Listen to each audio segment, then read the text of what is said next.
What's up, y'all? If you watched my last video I made about the Victory arrows, I mentioned at the end that I was looking at upgrading my 2008 Matthews with a newer bow. At the time, I wasn't really sure what I was looking for. I started doing some research and watching videos and all that, and I wound up pulling the trigger on something. The new Bowtech Core SR.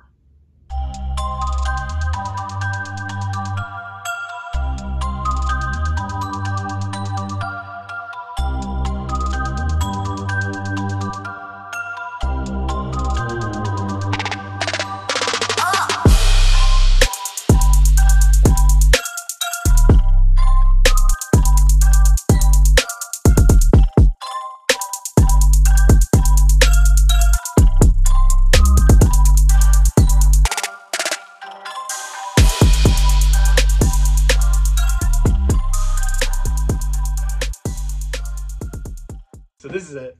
I don't really know where to start. So I was shooting an old Matthews. I've killed a lot of deer with it, but I wanted to upgrade, and just the bow wasn't really set up for me. I wanted to get something that was tunable, that was adjustable, so I could set it up. I mean, it wasn't even for my draw length. I was almost 2 inches shy of it. So I knew that I'd be able to get a newer bow and have more capabilities and not be out shooting it. Not to say that I was out shooting that bow, but it was hard to be consistent and all that. So I initially wanted to get the Bowtech SR350, which is a couple years old, or last year's model or whatever. So I figured I could get a used one. I was looking on eBay, but kind of sketched me out a little bit. I know, buying used stuff is kind of tricky. You could get somebody's problem, and I didn't really want that. So I called some bow shops looking for a used one, and I wound up talking to one of my local shops, which I cannot recommend enough. Go give them your business, because when you have problems, they're the ones going to be there for you. So plug. They were more of a Matthews Hoyt dealer, so they made me a good deal on their floor model Core SR, which happened to be that green, which, you know me, I love green. So very lucky. I felt it'd be a sign. So I was gonna use some of my other attachments off my other bow. I didn't do that. So I wound up I was a sucker. So I got all the things. This is the Core SR. I'm shooting in comfort right now. I figured if I ever change my arrow setup, I may flip the disc and get the extra 10 feet per second. And then, then I could change my sight tape out. So comfort, 29 inches. And with my 448 grain Victories, we're at 285 feet per second, which I'm very happy with. I never chronographed my Matthews or any other bow for that instance. So I have no idea what any other bow I ever shot was, but I can tell you it was slower than this. This is fast. Moving down, I went with all Bowtech stuff, except for the rest. This is the center mass dual track. It's made by black gold. If you've done any research on Bowtechs, people have probably talked more in depth about these. You can adjust all the axes and make a very accurate shot uphill at 1,000 yards. It's great. So I went with the 2-pin vertical. I've shot horizontal 3 to 5 pins my entire life. Never really had a problem with it, but I wanted to try something new. That's what this whole venture was about. So I went with that, and my biggest takeaway from shooting it, and I've had this bow for I don't know, like 2 months or something. So, and I've been shooting it a lot, so it's not like I've just bought it, shot it, sighted it, and put it up on a shelf. I shoot this every chance I get. Rain, shine, shot it at night, shot in the wind today. This is a lot like shooting a red dot on a pistol or a rifle, but when you're, as opposed to shooting iron sights and cover up your target, that's what the horizontal pins do. They're gonna cover up part of your target. This just floats right on top, and I've found that to offer more accurate shots, and I can see more. I've always had a problem with target panic. I still do. I still shoot low for no reason. Working on it, working on my form, working on release. I'm not a pro shooter, so this helps with that a lot. I feel like I just have a more comfortable sight picture. It's not as chaotic. So that's what I went with there. It's a 2-pin. So the green pin is, let's say at 20 yards, my green is 20. The red is about 35. So it's about a 15-yard gap difference until you get to about 60 yards, and then there's about a 10-yard difference. The tight goes all the way out to about 100 and 101 on the red, so you can kind of float it if you wanted to shoot that far, like some kind of animal. I'd like to one day.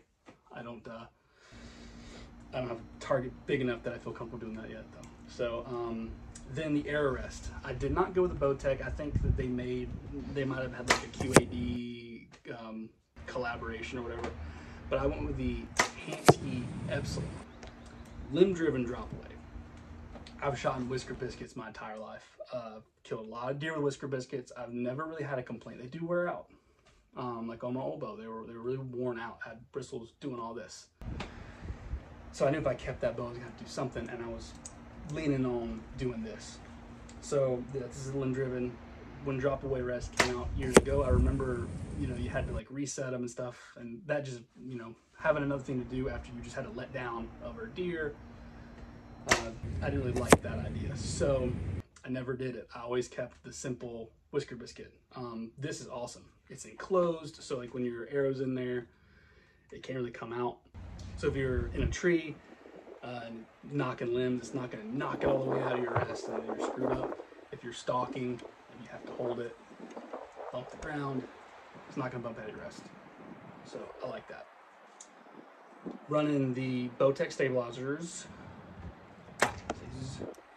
I started out, I just went for one, and I got the 10-inch. But then I started just lusting over some other shooters and their setups. I was like, man, that back bar was kind of cool, and decided to do it. So I put the 10 on the back. This is an integrated mount, and I put a 12-inch on the front. I really always thought that rear bars, rear stabilizers, back bars, whatever, was for competition shooters, like those 36-inch axle bows, whatever. But after shooting it, I was wrong. Whatever bow you're shooting, if you don't want to get a Bowtech, go get a back bar, because the first time I pulled back, I was amazed. I mean, you really notice it, period, but I really noticed it at like 50 plus yards. When I'm at full draw, just there's a lot of movement. That target's a lot smaller than it is at 20 yards. So trying to hold and find the center of that and whatever you're doing, there's a lot of that back bar. When you're at full draw, that's the trick. You know, you're not really going to notice that much difference when you're just holding it up. But when you have that positive weight on it, it was a game changer. I would say that the back bar and upgrading to like a thumb button, the biggest things that you could do. If you want to like change your shooting and you haven't done these two things, do it before even getting a bow. If you don't want a bow, like just do those things. It's gonna be a game changer for you. It was very windy today. That was definitely a challenge, but as you can see in the videos, and the shots are a little weird, but I feel like the bow was fast enough, it cut through the wind really good. Quiver, not a huge deal, but I went with a tight spot 5 arrow quiver. I am impressed with how low profile that is. Like, I know that's tight spot and that's insane. All the other bows I've shot, the quivers are way over here. Awesome. So that's cool. But I don't want to get to rambling. You know, I'm just a normal dude. I'm not like MFJJ. He did a way better review on this bow. That was one of the things that like sold me on it. Like, it was scientific. I'm just a normal dude that likes to shoot and likes to kill stuff. This added to that equation, and I think it's going to make me a very happy man. So if you were looking for a new bow, I'd highly recommend it. I've thoroughly enjoyed it. I feel like I've kind of re-fallen in love with shooting my bow where I didn't before. I feel like I always saw bow hunting and my bow as an extra tool that gave me an extra month on all the other hunters. I've consistently, past couple few years, been taking at least one deer with a bow. You know, gives me that satisfaction, and then the rifle fills the freezer. But after getting this and shooting it more, I really feel like I'm gonna lean a lot less on the rifle. I'm putting a lot more into this year, and I look forward to that. I look forward. Then I'm planning some Western stuff too. Probably not this year, but Lord willing, next year. Would love to see some elk in September. Pronghorn out in Wyoming would be super cool. But you know, it's put me back into a zone that I wasn't in before with shooting my bow. It's not just a tool. I feel like now I really fired up about it. So I'm sure I could have gotten a Matthews or a Hoyt or a PSE and felt the same way. Bottom line, the flagships, you're paying all that money for a reason. So you get something you like. But if you're totally blind and just going in, that's a normal dude's opinion on the new Bowtech. I think it's great. Definitely go shoot it. I mean, if you don't, you don't have anything to lose. So put it up against the Matthews and the Hoyt, and then you make an even more well-informed decision. I don't think I talked about like the tunability. This is like one of the most tunable bows on the market. I don't plan on having to do that, but it's nice that if I do need to adjust things, timing being one of them, I can. I prefer not to, but in a pinch I can. And I think that's pretty cool. I think Bowtech just did a really good job on that end of the things, and the way that the bow feels in your hand. Yeah, I didn't shoot the Matthews, the Hoyt, so I can't really go in and say that they don't feel great. But I will also say that this, to me, looked better. I like the shape of the limbs. Matthews has that Matthews-esque shape, and so does Hoyt has that grip thing. That's my opinion. I feel like I'm starting to ramble, so I'm going to stop. If you made it this far, thank you so much. I hope that you enjoyed it, and I hope you liked seeing me flub some shots in the wind. If you haven't already, please subscribe, like. If you got anything to say, drop it below. I'd love to talk to you.